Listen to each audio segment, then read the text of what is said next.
제목을 이제 책 읽기는 글쓰기를 꿈꾼다라고 이제 제목을 정했는데요. 제가 이제 인용구로 따온 게 창조하는 자는 그가 먼저 그들을 창조하지 않고는 그들을 발견할 수 없다는 것을 깨닫지 않았던가라고 하는 니체 짜르투스는 이렇게 말했다 있는 구절을 이제 인용하면서 시작을 합니다. 약간 알쏭달쏭한데 오는 것 같기도 하고 안 오는 것 같기도 하죠. 창조하는 자, 우리가 볼 때 이제 창작하는 사람이죠. 창조하는 자는 그가 먼저 그들을 창조하지 않고는 그들을 발견할 수 없다는 것을 깨닫지 않았던가. 예. 이게 뭔 뜻인지는 이제 들어가 보면 더 분명해질 겁니다.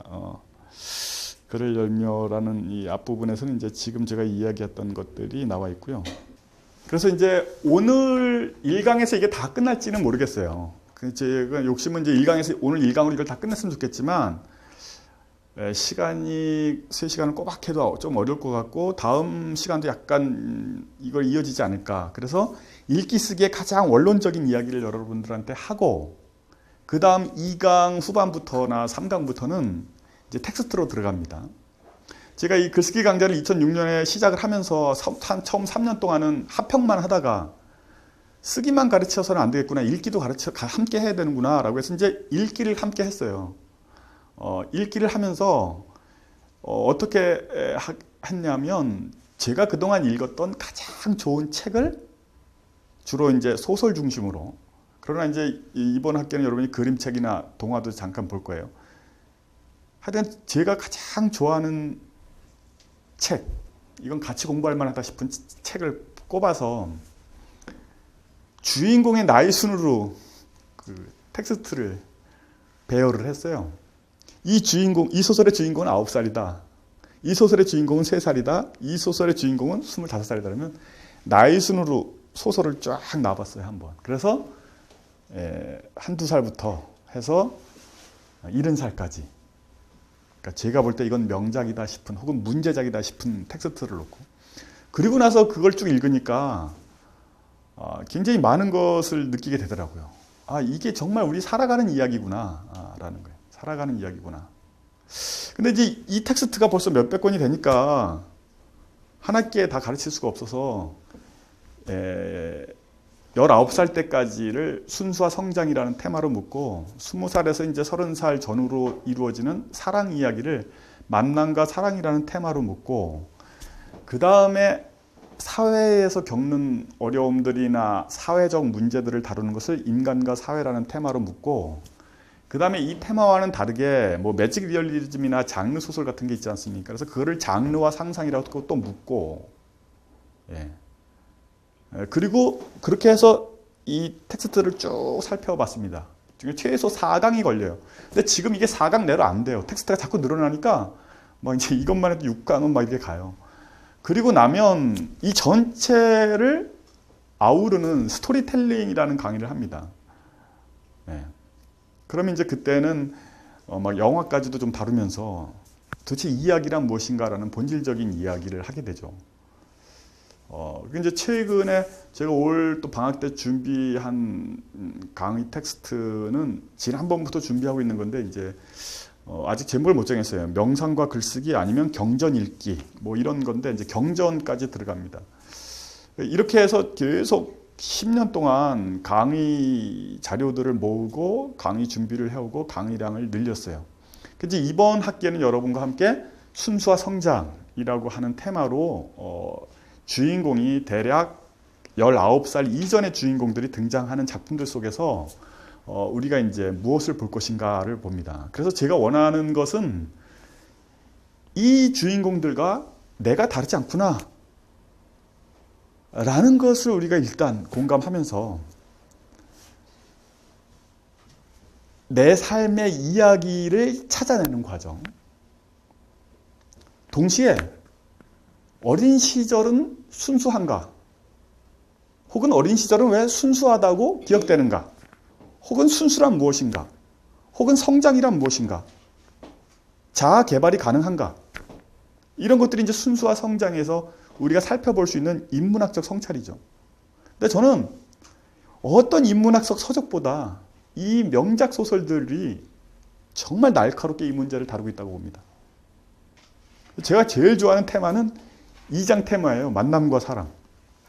거기서는 사람과 사람이 만난다는 것, 대화를 나눈다는 것, 사랑을 갖는다는 것이 어떤 것인가 이런 문제를 다루는데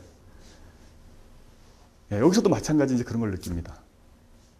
내가 20대 때 혹은 17살 때 혹은 30대 때 내가 경험한 것들이 소설에서는 이렇게 명작 속에서는 이렇게 형상화되어 있구나.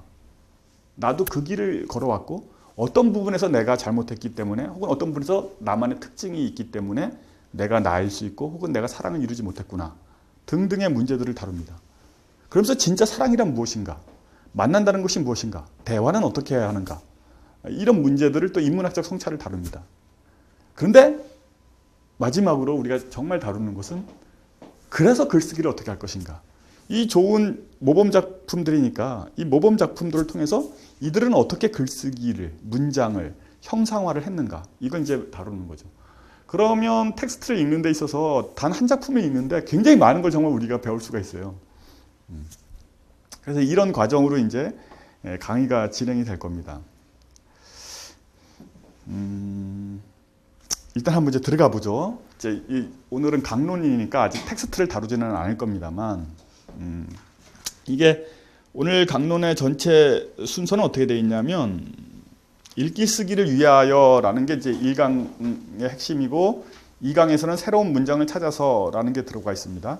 그래서 3강 여의주를 찾아서가 순수화 성장 들어가는 거거든요. 근데 여기서부터 여기까지가 500매, 원고지 500매 분량입니다. 책 반권 분량이죠. 그래서 이제 1강에서 다룰 내용은 읽기 쓰기를 하는 세 가지 이유를 바라봅니다. 현실적인 이유들, 그리고 꿈이라는 차원에서의 이유들, 그리고 실존적인 차원에서의 이유들을 한번 살펴볼 겁니다.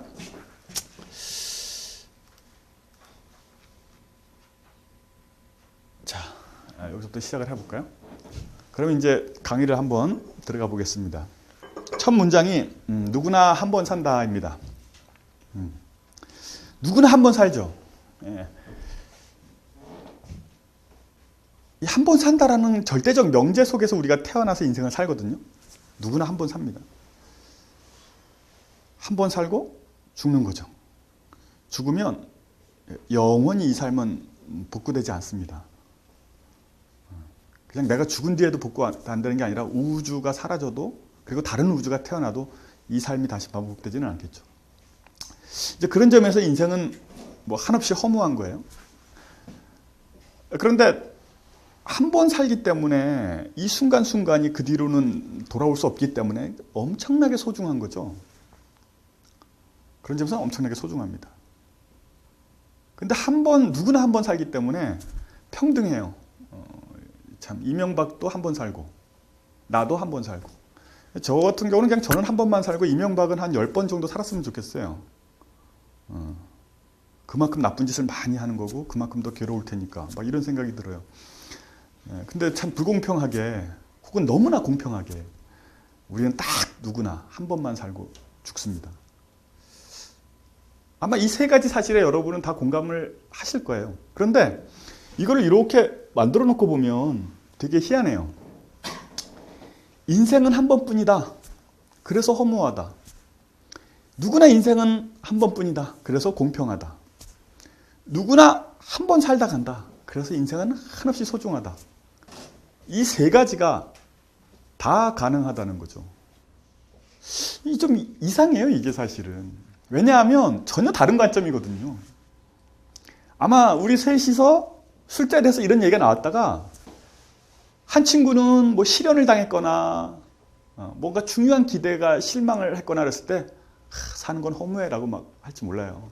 자기의 소중한 친구가 뭐 죽었거나 이랬을 때. 근데 한 친구는 지금 한참 무슨 일을 하고 있고 열심히 하고 있단 말이에요. 그러니까 한순간 한순간이 소중하다고 할 거예요. 이 두 친구는 마치 가치관이 전혀 다른 사람처럼 둘이 싸우겠죠. 대립을 하겠죠. 그런데 이유는 같다라는 거예요. 인생은 한 번뿐이다라는 같은 사실을 가지고 다른 식으로 추출을 해내는 거죠. 그래서 심지어 다른 사람이 돼버립니다. 다른 사람이. 이게 정말 희한한 거예요. 사실 이 문제를 이제 참을 수 없는 존재의 가벼움이라는 소설에서 잘 다루고 있죠. 토마스와 테레사의 만남이 대표적인 건데, 테레사는 한순간순간을 한없이 소중하게 여기고 오로지 토마스만을 사랑하지 않습니까? 근데 토마스는 한순간 한순간이 너무나 가벼운 거예요. 왜냐하면 반복해서 2번 이상 살 수 없지 않는 한 한순간이 너무나 더덥다는 걸 알고 그것이 옳은지 그른지 지표가 없다는 것을 알기 때문에 이 사람은 한순간 한순간을 살죠. 그래서 완전히 바람둥이로 살잖아요. 나중에 청소부로 전락, 이제 그 체코 프라하의 봄을 겪으면서 의사였는데 청소부로 전락했을 때도 거기 이렇게 서술된 걸 보면 뭐 200명의 여자와 만나서 청소를 하면서도 섹스를 했다. 이렇게 이제 서술돼 있을 정도로 가볍게 사는 남자. 근데 이 가볍게 사는 남자만을 평생 사랑한 테레사. 그래서 한없이 진지하게 산 여자와 한없이 가볍게 산 남자가 둘이 만났을 때 어떤 연애 스토리를 이룰까라는 것을 탐색했던 소설입니다. 그러면서 이제 여기서 니체 얘기를 하죠. 한 번밖에 살지 않는다는 것은 모든 것이 허용 가능한 것이다 라는 말을 합니다. 그래서 이제 니체의 이야기를 하는데, 뭐 니체를 보면 니체도 이게 아주 재미난 얘기를 하죠. 영혼회귀, 제일 니체에서 이해하기 어렵다는 영혼회귀. 저도 읽어볼 때마다 영혼회귀가 이런 거구나라고 생각했다가 시간 지나면 영혼회귀가 뭐지? 하고 다시 또 영혼회귀 부분을 읽고 이런 거였구나라고 했다가 또 읽고 하면서 영혼이 이렇게 마음과 깨달음을 반복하는 그게 만드는 게 영혼회귀인데, 그래서 근데 이 영혼회귀를 이해하기에 가장 좋은 단서 중에 하나는 운명회라는 아모르 파티라는 거죠. 이 순간이 영원히 반복되더라도 한 번, 2번, 3번, 수백 번 반복되더라도 나는 지금 이 순간 이 모습 이것을 그대로 원한다. 그게 운명이라는 거죠. 악마가 어느 날 속삭입니다. 그렇지만 그 악마 앞에서 내 생이 100번, 1000번 반복돼도 지금의 이 외모, 지금의 이 부모님, 지금의 이 대한민국, 지금의 이 피부, 지금의 이 IQ 그대로를 내가 원한다는 거예요. 어마어마한 거죠. 완벽한 자기예요. 이거 대단한 거예요. 대단한 거.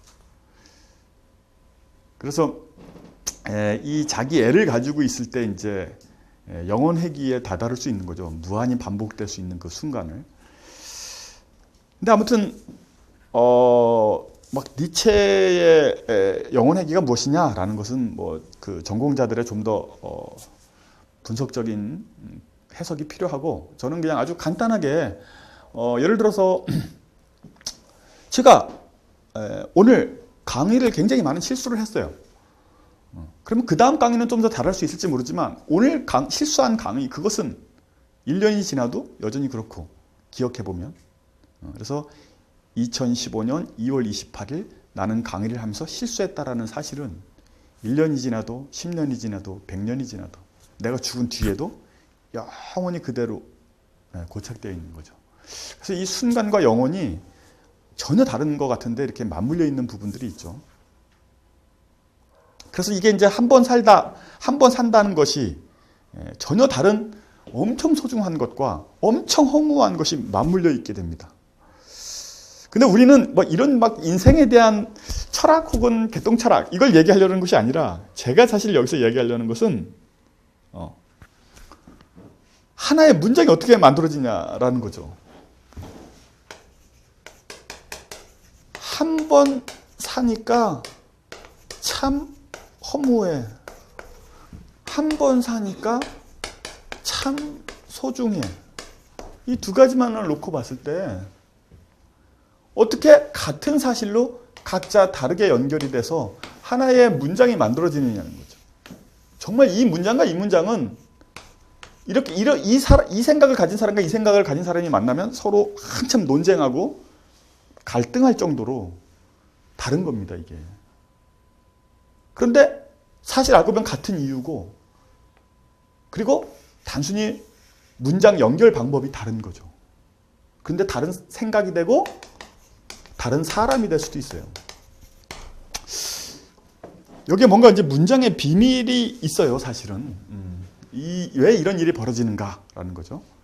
그래서 이것을 하나의 사실로 봤을 때, 사실이 문장으로 넘어갈 때, 여기에는 엄청나게 많은 문장들로 넘어갈 수 있는 완벽한 간극이 존재합니다.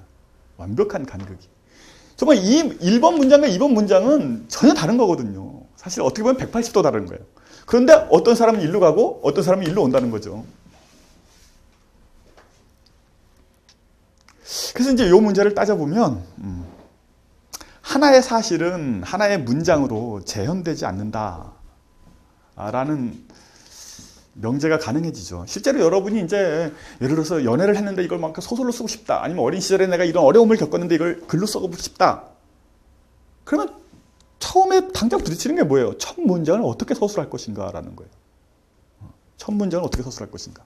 문장 서술 방법이 수특하거든요.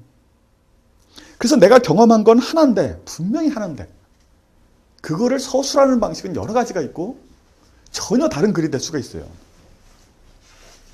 그것을 잘 보여주는 그림책이 있는데 그게 바로 하나라도 100개인 사과라는 그림책입니다. 이 그림책을 보면 회사원이 보고 뭐 이렇게 농부들이 보고 인부들이 보고 하면서 한 개의 사과에 가서 각자 다르게 얘기하는 거예요. 뭐 별 내용은 없어요. 그래서 회사원은 소풍 갈 때마다 싸가지고 다녔지 그때가 좋았어 라고 이제 말하면서 갑니다. 농부는 기름진 밭에서 자란 것이 분명해 라고 사과에 그 윤기를 바라보면서, 그리고 지나가던 상인은 예쁜 바구니에 넣어서 팔면 더 비싸게 팔 수 있을 텐데, 그리고 이제 목수는 가게가 폭삭 주저앉았군, 입구만 조금 고쳐도 손님이 더 많이 올 텐데, 이런 식으로 하면서 각자가 바라보는 세계로 이제 이 사과를 바라보는 거죠. 정말 이 하나의 사람은 하나의 세계죠. 정말 그런 것 같아요. 상담을 할 때 보면 확실히 그런 걸 느껴요. A라는 친구가 딱 만났더니 이 친구는 경제적인 문제가 고민이야. 그러면 오로지 그런 세계로만 쫙 열리잖아요. 그런데 다른 친구는 진학이 문제야. 그럼 그 친구랑 상담하면 진학의 문제만 쫙 열립니다. 이게 이제 여러분이 결혼을 앞두고 연애를 할 때는 정말 이제 고민이 되죠. 이 사람을 만나서 평생 갈 거와 이 사람을 만나서 평생 갈 때 전혀 다른 길인데, 전혀 다른 세계로 들어가는 건데 이거 어떻게 들어갈 것인가, 어디로 가야 될 것인가. 그래서 하나의 사건도 무한한 해석을 가지고 있는 거죠. 하나의 사실이 무한한 해석을 가지고 있다. 무한한 해석을 가지고 있기 때문에 무한한 문장이 가능한 거죠. 그것을 잘 보여주는 것이 바로 이제 르네 마그리트예요. 제가 가장 좋아하는 화가인데 저는 그냥 이 사람 그림을 보면 좋아요. 너무 좋아요. 이 사람의 그림이. 근데 이제 르네 마그리트 그림 중에서 이게 여기 뭐라고 써져 있냐면 이것은 파이프가 아니다라는 문장이라고 합니다. 불어인가 그런데 이것은 파이프가 아니다. 그래서 제목도 이것은 파이프가 아니다입니다. 분명히 파이프를 그려놓고 제목은 이것은 파이프가 아니다라고 아예 또 여기다 써놓은 거죠. 이게 사실은 뭐예요? 기호와 실제 사물 혹은 기표와 기의 사이에 전혀 다른 것을 가르치고 있거든요. 그렇기 때문에 우리는 이제 딱 충돌하죠. 파이프 해보면 파이프 그렸구나 라고 하는데 이것은 파이프가 아니다라는 문장이 딱 들어가 있으니까 뭐지? 라는 질문이 생깁니다.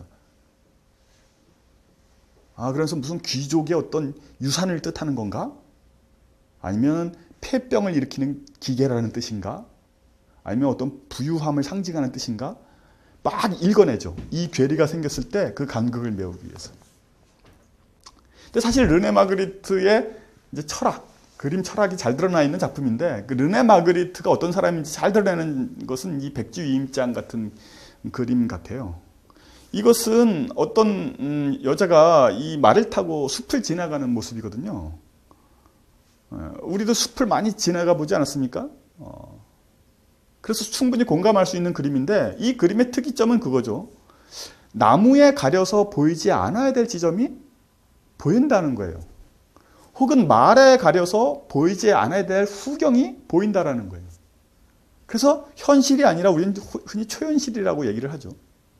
근데 이렇게 그려놓고 나니까 저는 이 그림이 훨씬 다가오는데, 왜냐하면 우리가 숲을 가로지를 때 물리적으로 이렇게 가로지르기만 하는 게 아니거든요.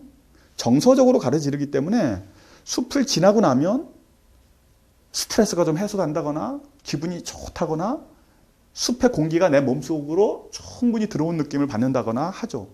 완전히 섞인 겁니다. 섞이는 거. 이 섞임을 가장 잘 보여주는 그림이 저는 이거라고 생각해요. 숲 속으로 완전히 들어가서 숲과 섞여 있는 상태의 모습을 잘 보여주고 있다는 거죠. 아무튼 르네 마그리트가 이렇게 그리기 전까지는 아무도 이렇게 그릴 생각을 안 했어요. 그런데 이렇게도 그릴 수가 있다는 거죠. 이렇게 그렸는데 왠지 더 숲을 지나간다라는 느낌이 한결 더 풍요롭게 다가오는 거예요. 그래서 르네 마그리트는 이렇게 관습적으로 재현하던 그림을 더 이상 그리지 않고 창조하는 그림을 그리죠. 그런데 그 창조하는 그림이 어떤 면에서 보면 더 뛰어난 재현이라는 거예요. 이제 나중에 이 사람이 쓴 책들을 뒤적거리다 보니까 이 그림들이 정말 이 사람의 철학에서 나왔더군요. 이런 글이 있었어요. 이 사람이 선언한 어떤 글 속에 하나의 대상은 그것에 잘 어울리는 다른 이름을 찾아낼 수 없도록 그렇게 하나의 이름과 붙어 있지는 않다. 자, 제가 가르쳤습니다. 이 문장을 반복하실 분, 반복할 수 있으신 분. 이 문장이 정말 낯설게 하기의 표본입니다. 낯설게 하기의 표본. 듣도 보도 못한 문장이에요. 단어들은 우리가 다 알고 있는 단어인데. 한번 봅시다. 다시 읽어봅시다. 하나의 대상은 그것에 더 잘 어울리는 다른 이름을 찾아낼 수 없도록 그렇게 하나의 이름과 붙어 있지는 않다. 그러니까 이거예요, 사실은. 사실과 문장, 이 사이가 붙어 있는 게 아니라 이 사이에는 엄청난 간극이 있다는 거거든. 그런데 르네 마르티가 이렇게 문장을 했어요. 하나의 대상은 그것에 잘 어울리는 다른 이름을 찾아낼 수 없도록 그렇게 하나의 이름과 붙어 있지는 않다. 사실 여러분이 이런 문장을 잘 구사해야 돼요. 이런 문장으로 쫙 진실을 서술하잖아요. 그 책에서 눈을 뗄 수가 없어요. 그런데 대부분의 삼류학자들이 뭐라 그러냐면 기표와 기의는 서로 자유롭습니다. 이렇게 가르쳐요. 이게 그 뜻이거든요. 기표와 기의는 자유롭습니다. 근데 그렇게 가르치면, 그렇게 서술하면 안 돼요. 그거는 누구나 할 수 있는 상투과가 돼버렸으니까. 딱 이렇게 서술할 수 있어야 돼요. 문장이 너무 아름답지 않아요? 하나의 대상은 그것에 더 잘 어울리는 다른 이름을 찾아낼 수 없도록 그렇게 하나의 이름과 붙어 있지는 않다. 예. 참 좋은 문장이에요. 예. 이 문장 자체가 사실은 어떤 진리에 대해서 그렇게 표현하는 것 외에도 다르게 표현할 것이 있다. 더 적절한 표현이 있다는 걸 사실 드러내주고 있어요. 기표와 기의는 자유롭다라는 사실. 경험과 인식은 자유롭다는 사실. 내가 표현해내고자 하는 내용과 내가 표현한 것은 자유롭다는 사실. 이런 사실들에 우리가 만나면 엄청난 충격을 받아요. 제가 지금 방금 뭐라 그랬어요? 내가 표현할 내용과 내가 표현한 내용은 언제나 다릅니다. 많은 사람들이 이렇게 생각해요. 내가 표현할 내용이 있어. 내 진심이 있어. 근데 이걸 표현하기가 무지하게 어려워. 그래서 그걸 표현하면 참 좋겠어. 근데 지금 저는 뭐라고 얘기했냐면 표현하고자 할 내용과 표현된 내용 사이에는 아무 관계가 없다. 창의된 것이지. 이게 전혀 다른 인식으로 넘어가 버리는 거예요. 이 사실을 처음 발견하는 사람은 충격을 먹습니다. 너무 허무해. 그동안 왜냐하면 나는 이거를 그대로 재현하려고 그렇게 애를 썼는데 재현 자체가 불가능하다는 얘기거든요. 그래서 처음엔 허무를 느껴요. 근데 이것이 얼마나 우리를 자유롭게 해주는지 모릅니다. 사실은 제가 쭉 공부를 하면서 이런 걸 느꼈어요. 소설을 읽고 인문학을 또 읽고 하면서 경전을 읽고 하면서 놀란 충격이에요. 예를 들어서 인간은 죽는다. 한 번 살고 죽는다. 이게 사실은 처음에는 엄청 충격이고 괴로움이거든요. 사후는 없다 이래버리면 더 충격이죠. 그런데 사실 우리가 살아보면 이렇게 한 번만 산다라는 것이 우리를 어마어마하게 자유롭게 해주는 측면이 있어요.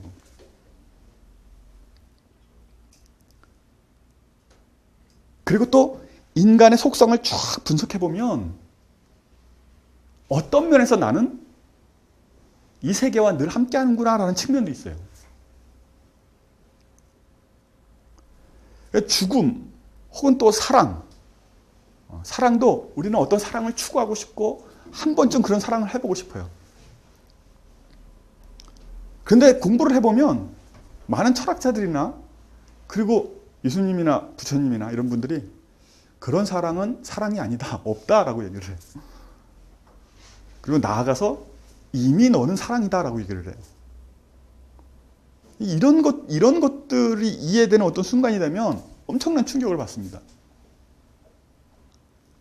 이게 사실은 표현하고자 할 내용과 표현된 내용, 경험한 이 세상의 사실과 드러난 진리, 이 사이가 어마어마한 간극이 있고 자유로운 선택이 가능하다는 것을 드러내주는 얘기거든요.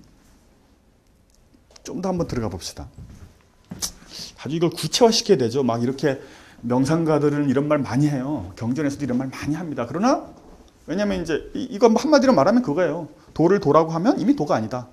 실제 도와 표현된 도 사이에는 어마어마한 단절이 있다라는 거거든요. 근데 이걸 좀 더 우리가 쉽게 이제 이해를 해볼 수가 있는 것이 아주 일상에서도 가능한 거죠. 이거는 아마 제가 그전에도 한번 예를 들은 것 같은데 그래서 여러분 익숙할 겁니다. 자, 내가 직장 동료와 같이 점심을 먹었어요. 하나의 사실입니다. 그런데 누군가 나에게 전화를 합니다. 뭐 했어? 그러면 우리 지금 점심 먹었어. 우리 지금 점심 마쳤어. 점심 식사했어. 이럴 수 있죠. 근데 우리라고 하지 않고 그 사람과 나하고 밥을 먹었어. 그 사람이랑 나랑 한정식 먹었다. 혹은 그냥 다 같이라고 말해볼 수도 있어요. 어느 문장을 선택해도 거짓말이 아니죠. 그런데 듣는 사람은 엄청난 차이를 느끼죠. 자, 여자친구가 남자친구한테 전화했어. 점심시간이었어. 뭐 했어? 점심 먹었어? 그러니까 나 그녀랑 밥 먹었어. 이러면 딱 곤두서는 거죠. 그렇기 때문에 내가 직장인인데 그녀랑 밥을 먹었어요. 어떤 이유로 인해서. 그렇지만 내 여자친구한테서 전화 오면 어떻게 해요, 여러분은? 나 그녀와 밥 먹었다고 안 해. 식사 마쳤어. 그냥 이렇게 말을 하죠. 우리 식사 마쳤죠. 아니면 주어를 다 생략해버리거나. 거짓말하는 건 아니잖아요. 예. 그렇게 자신의 어떤 포인트만 맞춰서 딱 창의를 해내죠. 그러니까 우리의 일상 언어에서 사실은 이 자유로움이 끊임없이 있는 거예요. 이 자유로움이. 참을 수 없는 존재의 가벼움을 예를 들고 제가 르네 마그리트의 예를 들었듯이 일상에서 늘 표현의 자유로움이 있는 거죠.